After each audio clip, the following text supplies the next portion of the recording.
হযরত কাকা ইবনে আমর রাদিয়াল্লাহু তাআলা আনহু সর্বপ্রথম লাইফলাইনে আসেন খলিফা আবু বকর রাদিয়াল্লাহু তাআলা আনহুর শাসনামলে। আল্লাহর রাসূল সাল্লাল্লাহু আলাইহি সাল্লাম ইহলোক ত্যাগ করার পর ইসলামের বিরুদ্ধে বিদ্রোহের আগুন জ্বলে ওঠে।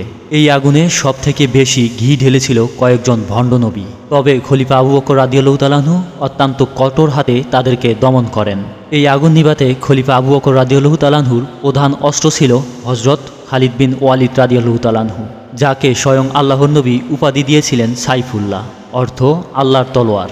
খালিদ বিন ওয়ালিদ রাদিয়াল্লাহু তাআলা আনহুর বীরত্ব, সাহস ও রণকৌশলে এক একজন বিদ্রোহী ও ভণ্ডনবীদেরকে পরাজিত করতে থাকেন।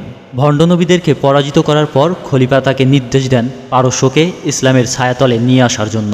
বিষয়টা বলতে যত সহজ শোনায়, তা বাস্তবায়ন করা ততটা সহজ ছিল না।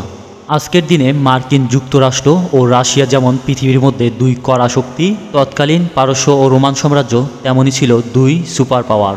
তাদের সাথে যুদ্ধ করা তো দূরের কথা, তাদের সাথে তর্ক করারও সাহস করত না আরব বা অন্য কোনো ভূখণ্ডের মানুষেরা।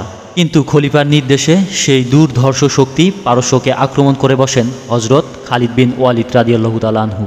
12 হিজরি মোতাবেক 633 খ্রিস্টাব্দ পারস্যের প্রসিদ্ধ শহর হীরা আক্রমণ করেন। কিন্তু সেখানে মুসলিম ও পারস্য বাহিনীর অস্ত্রশস্ত্র সৈন্য সংখ্যার এতটাই পার্থক্য ছিল যে সেখানে দ্রুত সেনা পাঠানোর জন্য খলিফার দরবারে চিঠি পাঠান, অন্যথায় মুসলিম বাহিনীর পরাজয়ের আশঙ্কা প্রকাশ করেন।